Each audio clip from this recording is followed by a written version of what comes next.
It's a beautiful Thursday morning here in Lagos. Good morning, everyone. Welcome to the program. I am Nifemi Oguntoye. We're following the unprecedented trial of the Chief Justice of Nigeria. The update right now is that the federal government seemed to have asked the Nigerian Financial Intelligence Unit, the NFIU, to freeze 5 accounts belonging to the Chief Justice of Nigeria, CJN, Justice Walter Onnoghen, pending the determination of the allegation of false asset declaration case against him, which is to kickstart on January 22nd, I believe, at the CCT. Well, let's begin with the reaction of the Vice President as regards all of this. He was speaking at the one-day conference organized by Online Publishers Association of Nigeria, where he stated categorically that the President did not have anything to do with the trials of the CJN. I would rather not have a situation where senior members of my profession were being tried for an offense. Certainly, I'd rather not have that kind of situation. So I don't feel particularly good about it. As a matter of fact, I feel very sad about it, that it's going on at all. I feel very sad about it. The way justice works, first is slow, unfortunately, it's very, very slow. And many times it's interfered with. It's very difficult for you to the facts because of the way that things are done. President Muhammadu Buhari, his whole approach is that institutions should just do their work. I can tell you for a fact that he did not even know about this until Saturday evening. He did not even know that there was going to be any kind of arrangement until Saturday evening. He has said categorically, don't interfere with whatever the institutions are doing. Don't interfere. I'm joined now by Majid Jami, who's the executive editor, Upshot Reports. Good morning and thanks for finding time to come. Good morning and good morning, viewers. All right, so you just heard the Vice President saying that the President did not get to know about this until Saturday evening. I understand the part of strengthening institutions and ensuring that the operations are not tampered with anyone's opinion. But are you shocked that the President didn't have a clue until Saturday evening? Yes, I'm surprised that the VP gave us that information yesterday that the President or the Presidency is not aware of the travails of the number one law officer in the country, the Chief Justice of the Federal Republic of Nigeria. And it shows that we are seriously in perilous times, as some people will put it. Yeah, we're quite aware that the judiciary needs a lot of soul searching. So also some other professions. Look, you can see what is happening in the police too now. The new kid on the block there, the acting IGP, is saying that he's going to put a lot of things in shape, and he has started making some changes.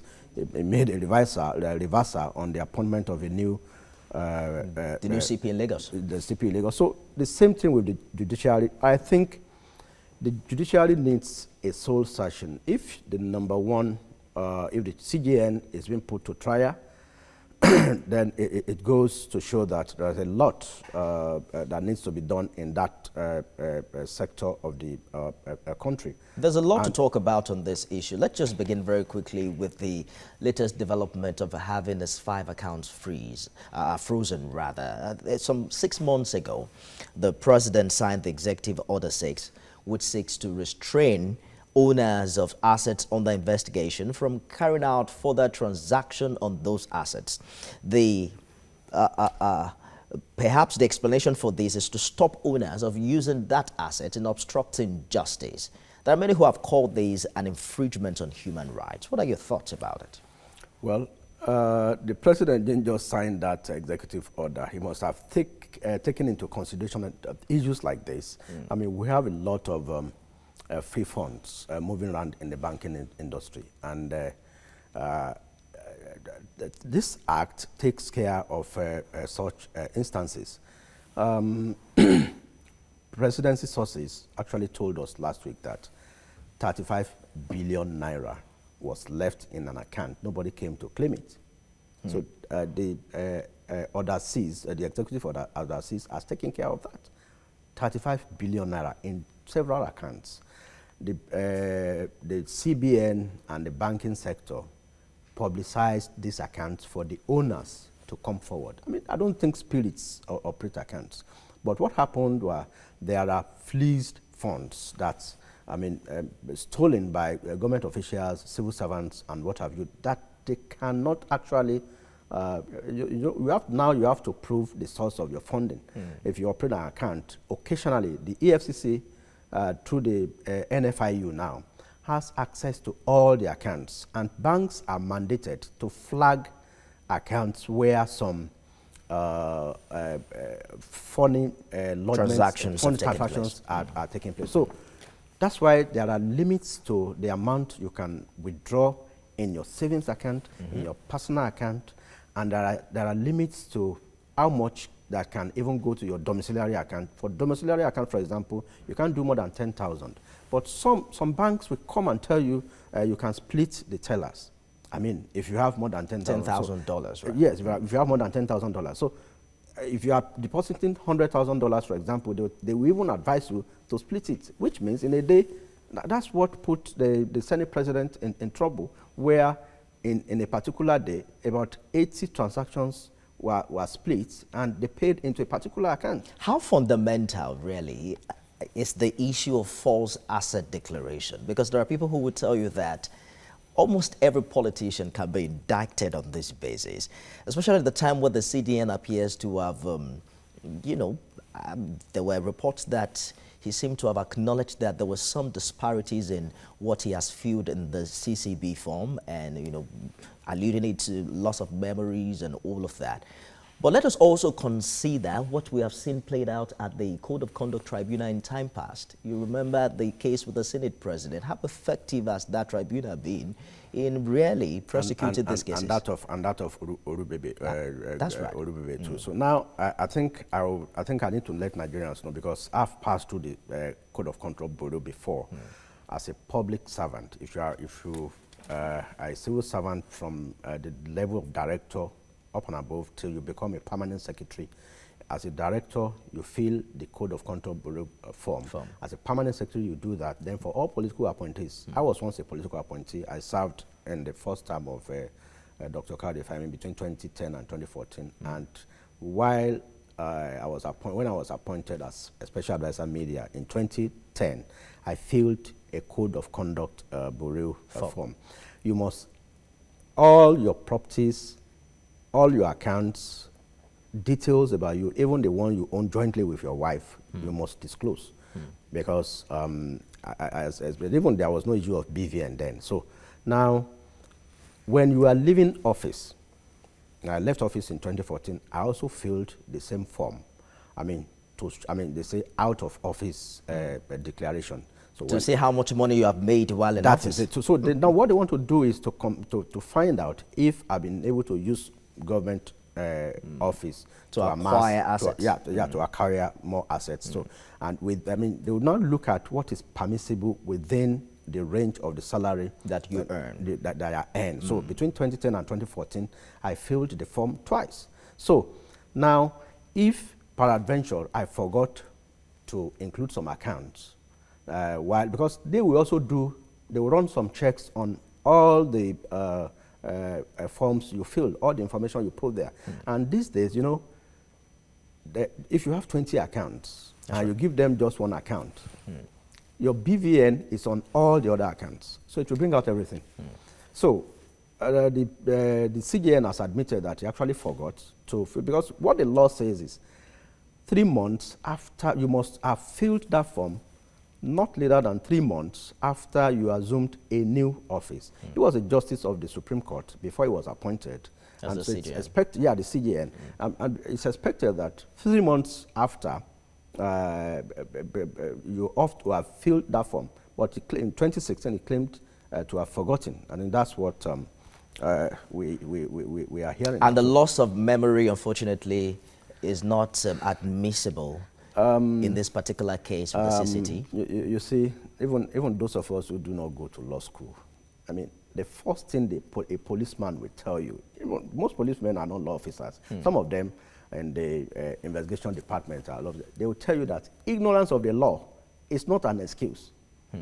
So whether you forgot, or you are ignorant, or you are not aware, it is for you to seek knowledge. So the question on the lips of many is also why now, especially the timing of this petition, given how, you know, how quickly the CCB appeared to have conducted its investigation within 48 hours, the speed with which it got to the, you know, the CCT. There are people who are saying that perhaps it is politically motivated. Nifemi, when the former finance minister was asked to leave, the certificate scandal that she ran herself, I mean Kemi Adeosun, that she ran herself into, didn't happen a day before she was asked to resign. It happened probably in her first tenure when she was Commissioner for Finance in Ogun State, I think around 2012 or thereabouts. So the timing is inconsequential as far as as far as I'm concerned. I think what matters is whether that offense was committed, that omission was made, or is there an error of an omission or commission, or full intent, or enemy action, whatever it is. The fact remains that there are 5 accounts totaling about $3 million, and in some instances, it's also said about 55 houses were involved. I am not sure of that, but at least we are sure of those accounts. I mean, but are we also looking at the timing vis-a-vis the number of days to a general election, given the role, the statutory role that the judiciary plays, you know, in pre- and post-election matters? Yeah, before I answer that, I'll also tell you that the issue of the IG that just left, Idris, IGP Idris, some people would have argued that it is too close to the elections, that they should have left him there so that the new person won't have to be learning the ropes before the election. But unfortunately, he has to retire. He has to retire. But of course, the president has the prerogative to extend his tenure. He has done so for the service chiefs. Some of them have actually hit retirement age, but they are still there. But some also argued that they even carried placards that now his term expires January 15, and he has to go. He has to go, and he has gone. So the timing, whether it is close to election or not, I don't think it is the issue. The issue is, was there an omission? Did the CJN forget to do so? Is it admissible in law? I mean, at least when it gets to the law courts, I think all those things will be argued. It's very interesting the kind of reaction we've got into this development. The NBA not only condemned it, they called it an assault, an intimidation, and desecration of the judiciary. The South-South Governors Forum have even asked the CJN to boycott the CCT. But there is an ongoing argument between the substance of this allegation and the procedure of prosecution. So you hear a lot of legal interpretation of the Constitution, especially Section 292, which provides for the CJN, the role of the CJN in removing a judicial officer before his retirement age.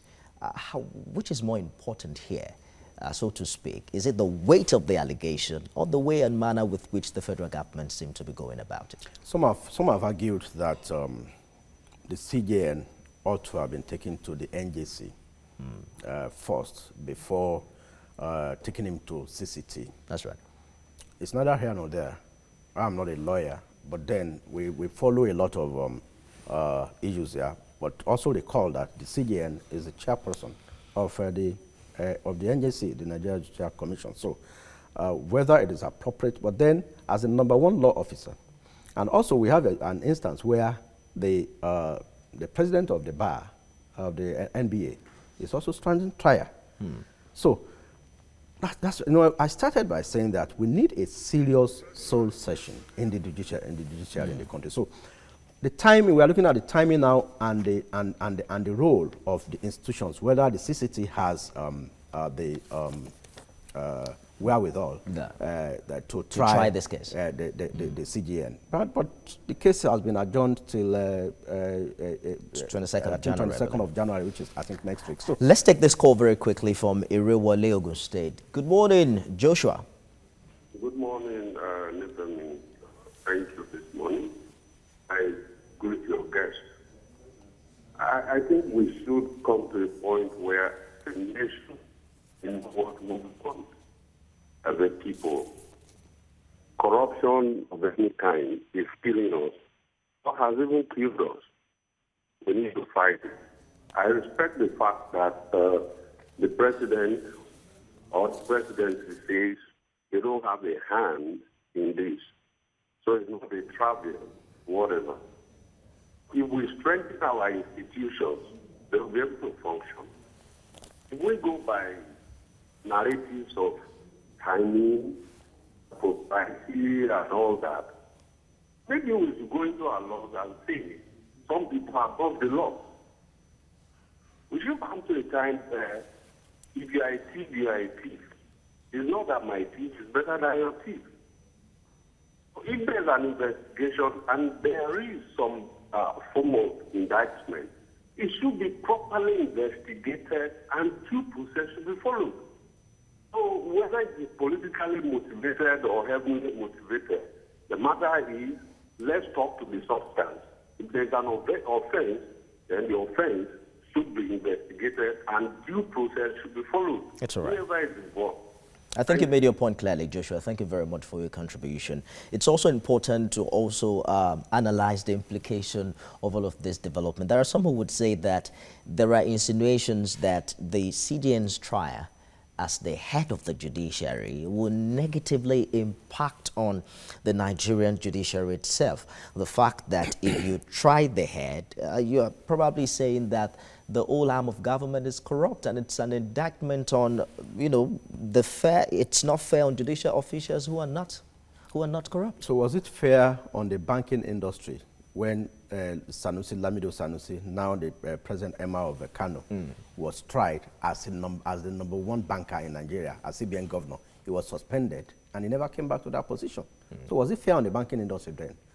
But the excuse then was that they need to strengthen the financial institution. So if it's happening to the financial sector, which is very key, then what is the big deal if it's happening to the judiciary? We have been shouting that the judiciary needs a lot of soul session. So whether it's the number one CJN or the president of the bar, for you, it doesn't matter. It doesn't really matter. But are we in a dilemma here as a nation? On one hand, we complain bitterly that corruption is at the base of our challenge. And while that corruption has been tackled, it's either we say, oh, it is against the opposition, or we're saying that the proper procedure is not followed. How do we come together as a nation to really seek for justice? Yes. The president, Muhammadu Buhari, has said it several times that he always knows that corruption would fight back. And that one of the cardinal principles of his three-point agenda is fight against corruption. And the only way you can fight corruption is for the judiciary to assist in the process. We have seen instances where people steal billions and they walk free. Whereas somebody who steals a goat or a pencil or a motorcycle is put behind bars. Let me hold you for a minute and take this conversation to the Federal Capital Territory. Good morning, Femi. Good morning. Good morning, due to your guest in the studio. Good morning, sir. Yeah, thank you. Immediately the issue of the CJN was on the newspaper. I was even thinking what kind of noise again we are hearing about the trial, the non-declare of assets. And surprisingly, you start seeing different write-up, the fans, the lawyers, the timing. So I'm even saying that why the government are not going to the NJC for proper investigation and before the trial can go back to that is the tribunal. The point I want to make is that I think we have a problem in this country. And this is high time everybody needs to support whoever in the government who is making an attempt to fight the corruption. I expect the NPA to have rallied around, summoned a meeting, call whoever that is involved in this process and say, no, Mr. CJN, these are corruption allegations against you. please can you step aside to save the judiciary? Why the lawyers are always look at the loopholes to always handle the issue of due process have to follow?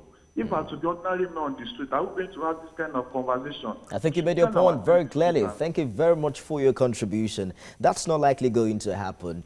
The CJN had about 95 senior advocates of Nigeria in court, and there are still more going to court for, in its defense.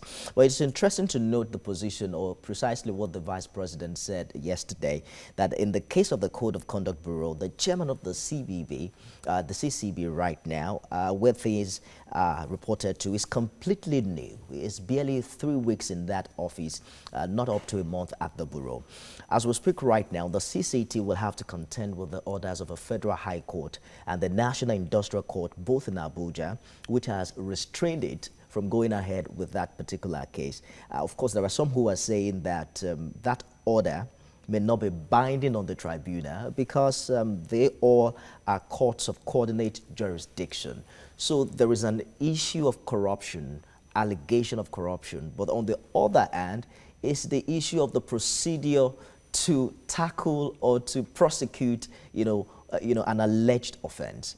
That's a very terrible place to be. Yeah.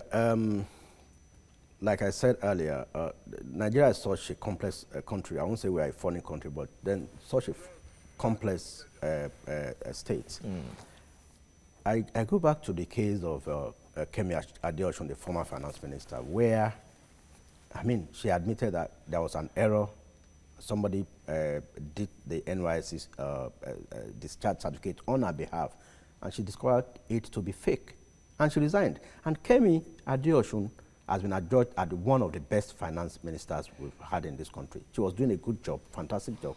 She came in with a lot of economic theories that has improved on our IGR and what have you. But are you saying that the CJN should have also... The OPC and of being a Yoruba, this thing did not, our Yoruba Obas didn't say they are taking arms that Kemi should not resign. Up till now, Ogun State does not even have a replacement in the cabinet. Let's take this call from Ikeja. Good morning, Judge. Good morning, Nifemi, and good morning to Moji. Good morning, sir. Moji, I thought you were going to accept an appointment as commissioner in Ekiti State. Anyway, how are you doing? Fine, thank you, sir. Nifemi, you see, this matter is being overflogged unduly. I am particularly worried because of the way the legal practitioners are handling this matter. It makes me, further miss Ganifa Oyemi of blessed memory. If we had Ganifa Oyemi of this world, the legal profession will not be like this today, where the president of the NBA is on trial for corruption, and the head of the judiciary itself is on trial for corruption, and all the popular fans in Nigeria are defending corruption. It's very sad.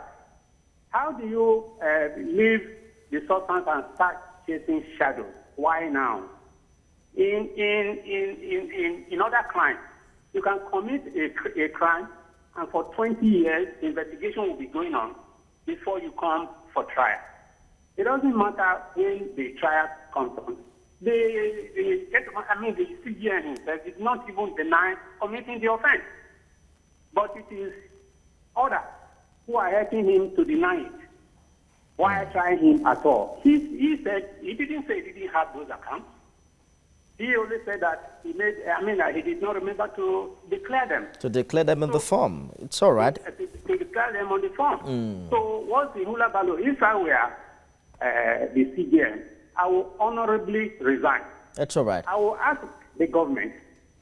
Thank you, George, for your contribution. I'm afraid that's how much time I can give you. Are you saying that the CJN should have honorably resigned?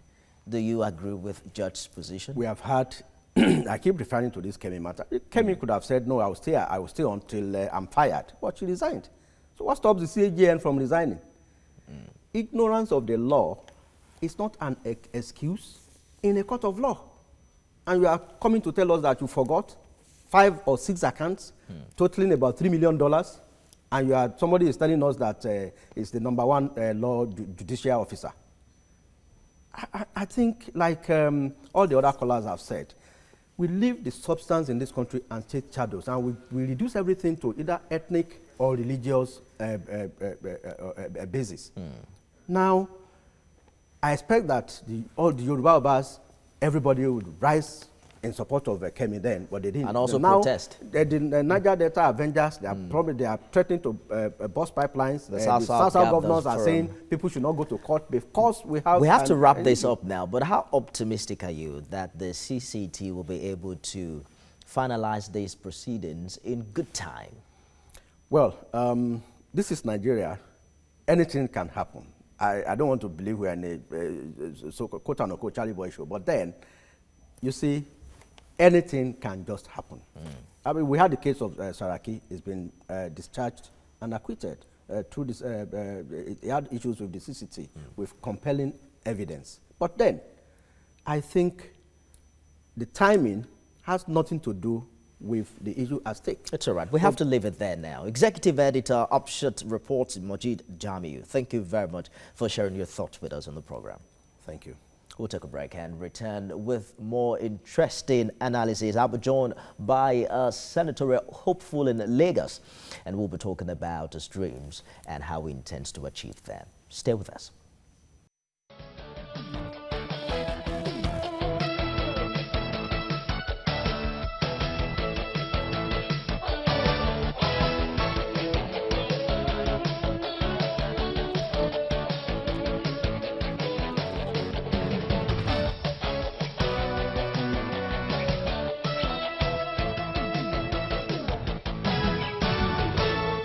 Thanks for staying with us. Now, we witnessed a very dramatic twist at the primary elections in Lagos late last year.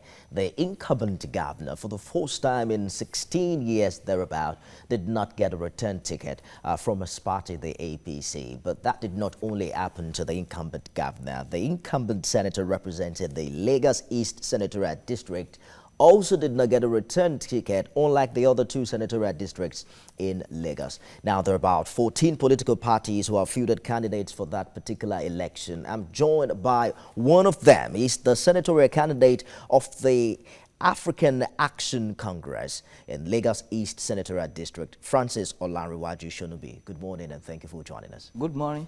Thank you too. Glad to have you come. It's a pleasure. So do you think that the fact that the incumbent senator in your senatorial district did not get a return ticket kind of makes this election open and free for all without having to contend with the power of incumbency? Actually, from my own view, I see that the incumbent senator representing my district could not get the ticket based on the party played out, party politicking and what have you. But that does not make it, to me, a kind of all for all. But to me, I look at it that we need a senator that will deliver to the people from my constituency. I, for one, I believe that the senator we have in Nigeria, they are just playing a kind of a shenanigans. They are not doing business that represent the interests of the common man. How so? They are passing bills. They seem to be getting the support of the constituents. Actually, passing bills, let me say to my own constituency, I've not seen any direct impact. I've been in my constituency for, let's say, 4 decades now or more. I've not seen any direct impact of my constituent senator at the Red Chamber. And I said it to myself that they were passing bills for selfish interests that is not to the common man. All right, we'll get there. The incumbent senator of the APC may not have gotten the return ticket, but the man you'll be contesting with, I'm referring precisely to the APC candidate now, is a 4-time state lawmaker and a chieftain of the party. As a matter of fact, some would say that he's even more experienced when it comes to lawmaking. What are your chances against him? To me, the candidate that the APC filed in, to me, I am from the same constituency with him. He has been in the Lagos State House of Assembly for 3 consecutive times. I didn't see anything that he has done. I see it as, I'm not saying this to downplay him, but I'm saying that there is no bill. He never sponsored any bill. For the period he stays in Lagos State House of Assembly, he has not sponsored any bill. You can talk to me now that said he has experience. What is experience when you cannot sponsor a bill throughout your period in the State House? I'm being realistic, and I'm being I find that now. very hard to believe, though. But we have to move on very quickly because I need to get some details about what your plans are for this particular election. But there are some who are also mentioning the Ikorodu factor, the fact that perhaps the last time you had a candidate from that area was between 1999 and 2003. Do you think that would count in this election? Actually, you know, when you look at it, I want to speak to the mind of people, good people of my constituency. We are not looking at Ikorodu now. We are looking at 5 local governments. Okay. We are looking at direct representation of your representative at the Red Chamber. We are not looking at Ikorodu, because when you say Ikorodu, that means you are going to be marginalizing all that constituency, all that district. I'm talking of Bariga, Shomolu will be fighting. No, we are not looking at that. We are looking at the purposeful representation of our people.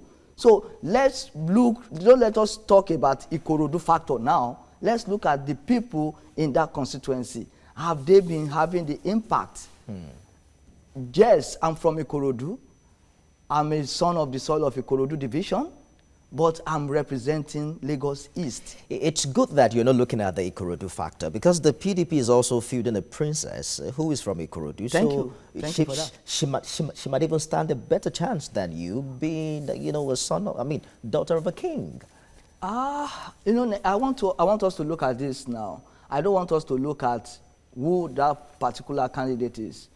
I want us to look at the content of every particular candidate that is being brought forward by other political party, how they can now bring the purposeful representation to their people. If you look at it, that because of the PDP candidate is the daughter of but is married to someone, and I'm standing before you, I'm born by somebody. So we should not look at that. Nigeria is such a country that we attach importance, or you attach names to things. We look at the content of the candidate coming on board. So me, I'm a son of somebody. So we should look at the content of the character of whoever that is coming, not because it's the daughter of the former late king. Let's talk about you for a bit and how credible and qualified you are for this position. You are a unionist, a community builder, and a professional. How much experience would you say that you have garnered to, you know, qualify you for such leadership position? I would say this with all modesty. Someone that believes in humanity. I see myself as a humanist, and I feel the pulse of the common man. I'm qualified for this position that I'm vying for, which is the Senate of the Federal Republic of this country. And I will say with all modesty, I've been tested and trusted from my secondary, from my university days in my community. As I speak to you, I'm the secretary of my community, which is Igbogbo Kingdom. I'm the secretary, organizing secretary of Igbogbo Kingdom. Festive period that we normally have is a signature event. Shows that the king, in person of my royal father, that's Adeborua, which is Abdul Semiu Adeborua, the Ori Madegun of Igbogbo Kingdom, with the Urban Council, choose me. They select me to be the secretary. So by that virtue, you will see that I have all the potential. And not only that. Are you saying that you also have the support of your king, you know, definitely, in this endeavor to becoming a senator? I have the support of my king. I have the support of the good people of Igbogbo Kingdom, which is in the Ikorodu division. We might have to wait and see how things pan out in that particular election. But let's talk about your chances, even if you become a senator. Your party, the African Action Congress, is not likely going to have the majority majority, aftermath of this election. And they say no matter how fantastic your dreams are, when it comes to lawmaking, you have to be an expert in lobbying, in compromising, in being able to carry your colleagues who are not necessarily of the same ethno-religious, side, people who have a different party ideology. How do you intend to scale through? Actually, I will tell you that I want to disagree with what you said concerning our party. My party, African National Congress, come on board. It's a movement. In fact, it's the fast-growing political party as I speak to you through my principal in person of Omoyele Stephen Sowore. We started this movement about less than 9 months or 10 months ago, and we register. Our party is today make it 4 months in existence. And you're optimistic that you will take majority at the floor of the Senate? You can say that again. I'm sorry, I do not share the same optimism. Okay, I'm optimistic that we are going to win. We are going to come on board. And concerning what you talk about lobbying, being able to carry other people along. God bless you. One thing about representation in the red chamber is to look for a bill, and you have to have what we call interpersonal skill. How you have to talk to other senators from other constituency in the federation. You have to look at it, and because I served in Benue State during my NYC, and I'm the CLO. What I mean by CLO is the call liaison officer. We came there, and I served in Gatu local government in Benue State, and I performed exceedingly because of what I was able to have this interpersonal relationship with the people, the locals, and they see me as themselves, and they accepted me. So when we get to the red chamber, no, I'm not seeing myself as a minority, but I'm seeing myself talking to my fellow colleagues, and then together we can strike a balance and strike a deal, and I can represent my people way back home. So my purpose of going there is to represent the purposeful representation which we are lacking at the Lagos East. What have you considered now to be the real issues for the people of Lagos East, especially as we count down to this election? I will tell you, I've been involved since last year going to the locals. I've visited all the constituency with the LCDA and the local government, which are the 5. And the yearnings of my people for over 20 years that I've understand our democracy is still the same thing. The senators are doing nothing. People will tell me, we don't need your money, we need roads, we need water, we need light, we need accommodation. If you low income accommodation, just housing scheme, but we are not getting it. They will tell you we are hungry. So as a senator, you expect, or you're optimistic that you'll be able to provide light, road, water, and all of that? We know the Senate has an oversight function concerning the bills for power. We have to look into that. We are going to the Senate for real business. The people were saying they privatize. I'm just wondering precisely if that is the primary responsibility of the senator representing Lagos East. You have to, let's call it bill. You have to sponsor bills. You have to look into existing bills that got to do with the power sector.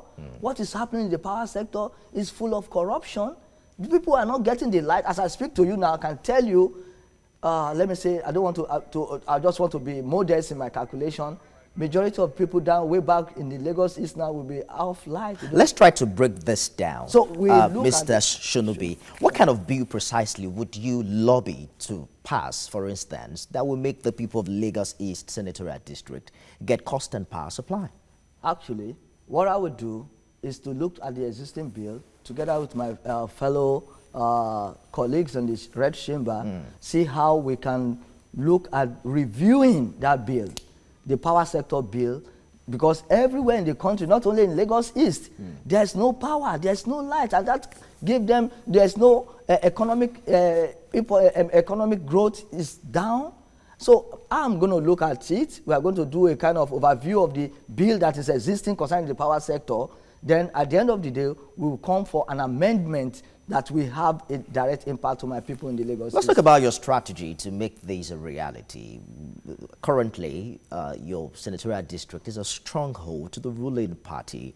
I'm not sure if any other party has won election in that area. Correct me if I'm wrong. So what is the AAC going to do differently? What the AAC is going to do differently, we are talking to the organic people, which are the real people, because if you look at Lagos East happen to be one of the, I would call it a prime, where the sitting governor of the state is from.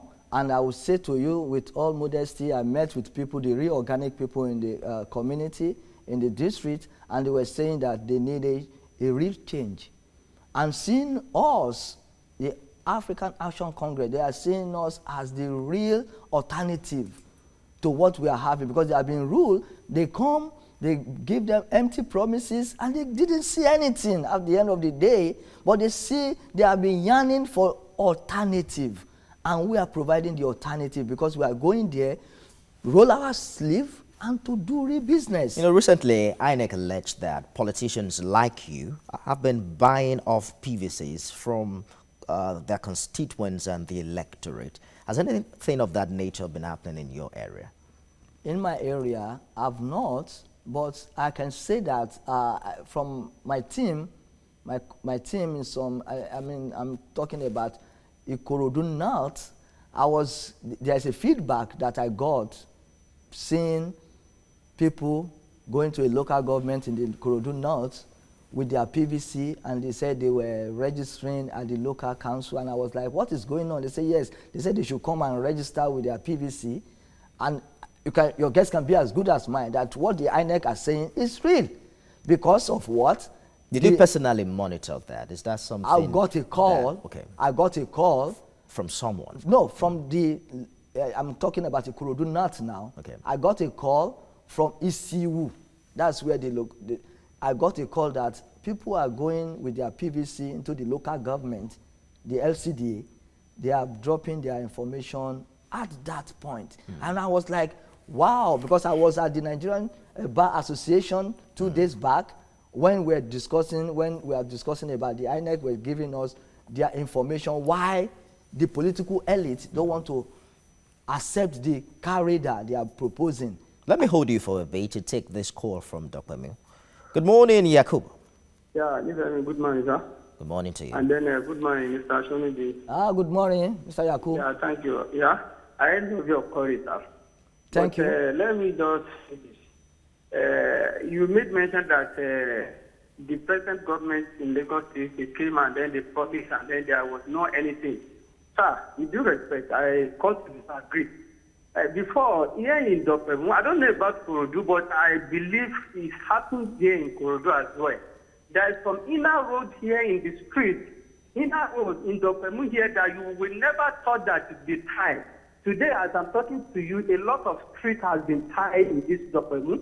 And then I believe they did the same thing all over the local government in the Lagos State. But I have one question for you. Okay. Quickly. Mr. Shonidi, you are going to finish with big if potential you won that election and then you got to the red chamber. As Nifemi said earlier, I'm very, very sure you are going to be a minority in that place if you won the election. Are you one of the senators that, as time goes on, you decamp from your minority party to the ruling party in that Senate? Thank you and God bless you. Thank you very much for your contribution. So he wants to know if you are going to defect, just in case you win. As I said, there's a culture in my country, in our country, people believe that when you are in a minority, when you get to the red chamber, you will defect. And I said to myself, the people that said, they said it in ignorance because they don't know the practice in the red chamber. I will let you understand that minority have a voice, they have the same voice. And we are going to troubleshoot the red chamber to the extent that I'm not going to defect. And concerning the construction you are talking about, it's a cosmetic construction. To me, I'm a grassrooter. What you are seeing they call it alternative road construction is cosmetic. Go there now, you will see all the roads. You will not believe that's the road. They say that majority have their way, but minority have their say. Let's quickly take this call from Haruchuku, Abia State. Good morning, Okurafo. Good morning, sir.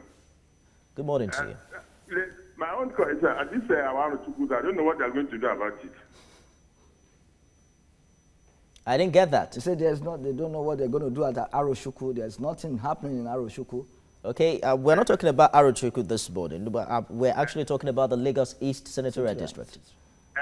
Okay, well, let's leave that one. But what my own problem is that the issue of the state desire and federal government, what I want to find out now is Nigeria as a country, does it mean that when somebody is in office, when you have a sensitive issue or a case, can the person step down, just take the bold step and step aside? I'm asking this question because if you check international community in terms of how they practice their own democracy, when issues like this one start lingering now, people do what? Step aside on their own, at least to maintain their integrity. Because as far as I'm concerned in this world, as far as God is concerned in this world, there is nothing that is permanent. Because this one, you can even, as you are seated, people are seated there, anybody can climb up. If anybody in this country, in any office, you climb up and remove the ladder, when the person, you still come back and meet the whole thing. So there's nothing that is permanent in this world.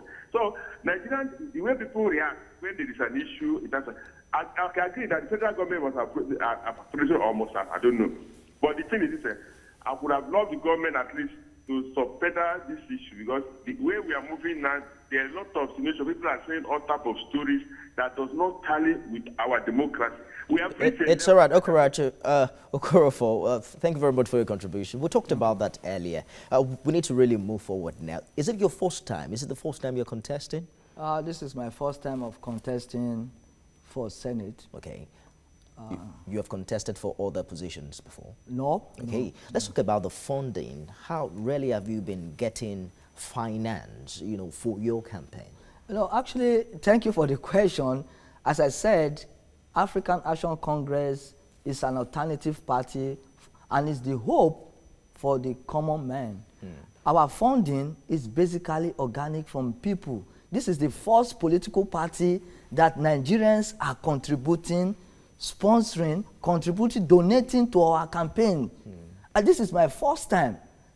I'm not showing a direct message to the ruling party that the Nigerian masses need a change, real change, not a fake change, because there's no difference between what we're having since 1999 to date. So Nigerians are the one, both in diaspora and within, funding our campaign. Charles is calling in from London. Good morning, Charles. Yes, hello, can you hear me? Clearly. Please go ahead with the contribution. Excellent. Right, I just wanted to make a little bit of observation, and my concern is, can you hear me? You hear me? Yes, we can hear you clearly, Charles. Okay, excellent.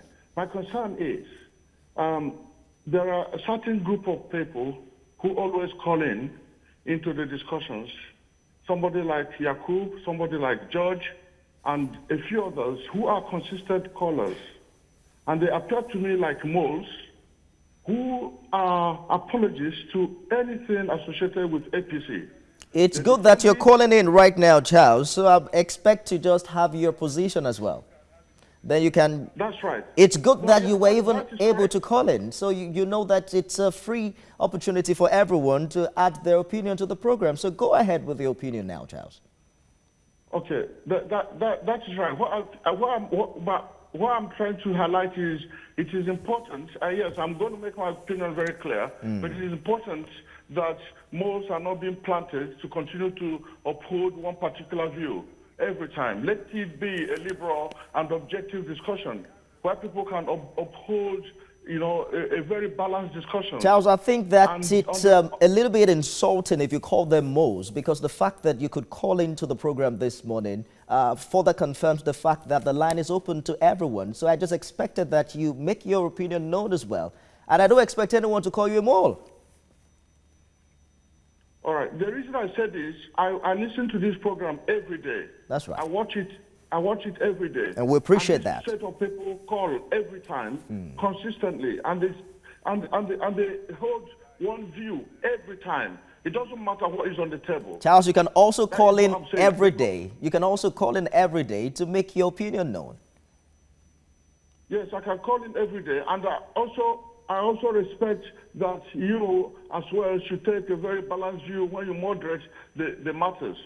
so That's that right. people don't feel very disenfranchised. It's all right. And at a certain time, when there are certain arguments coming on, they are cut off abruptly, especially if it is not going to sound positive towards or apologetic towards So, APC Charles, or what something. exactly is your contribution on this discussion? I have a senatorial candidate here. My contribution is the gentleman there has the right to contest, and has the right to enjoy the support of the populace, and whatever optimism he holds in terms of being able to win the election, he should be supported to go ahead.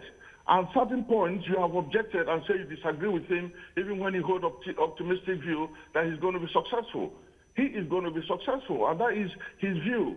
And he should be supported. And that was my view as well. The fact that I don't share the same optimism with him is also my view.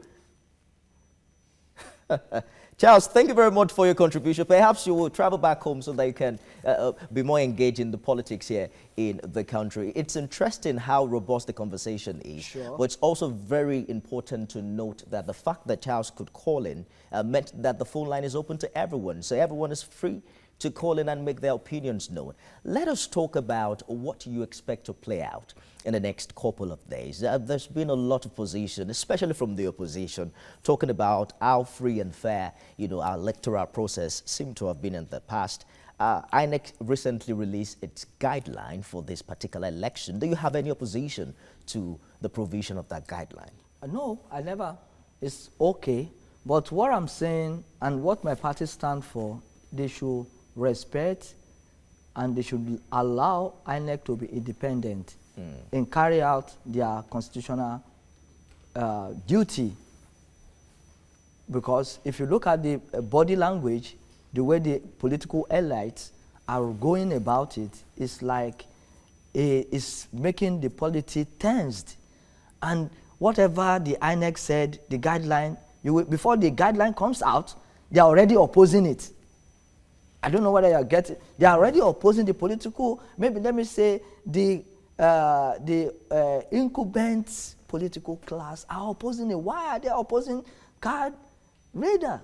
The card reader is there. It's their constitutional right to make to be an umpire so that everybody can come in and then participate. But they are now saying they should not, that the president is not signing, but they have the constitutional right. So what I'm saying here is that we should allow INEC to carry out, and I'm in support of INEC with all the guidelines that they have already put forward. And you're optimistic that INEC has all it takes to conduct a free and fair election. Mr. Francis Olanrewaju Shonobi, senatorial candidate of the African Action Congress of the Lagos East Senatorial District. I wish you all the best. Thank you. In the coming election. Thank you. And that's our show today. Thanks for being a part of it. Don't forget that the phone line is always open to everyone. Charles can call in tomorrow, and we're open to every form of diverse opinions as long as you have one on the program. I am Nifemi Oguntoye. It's goodbye for now, and God bless Nigeria.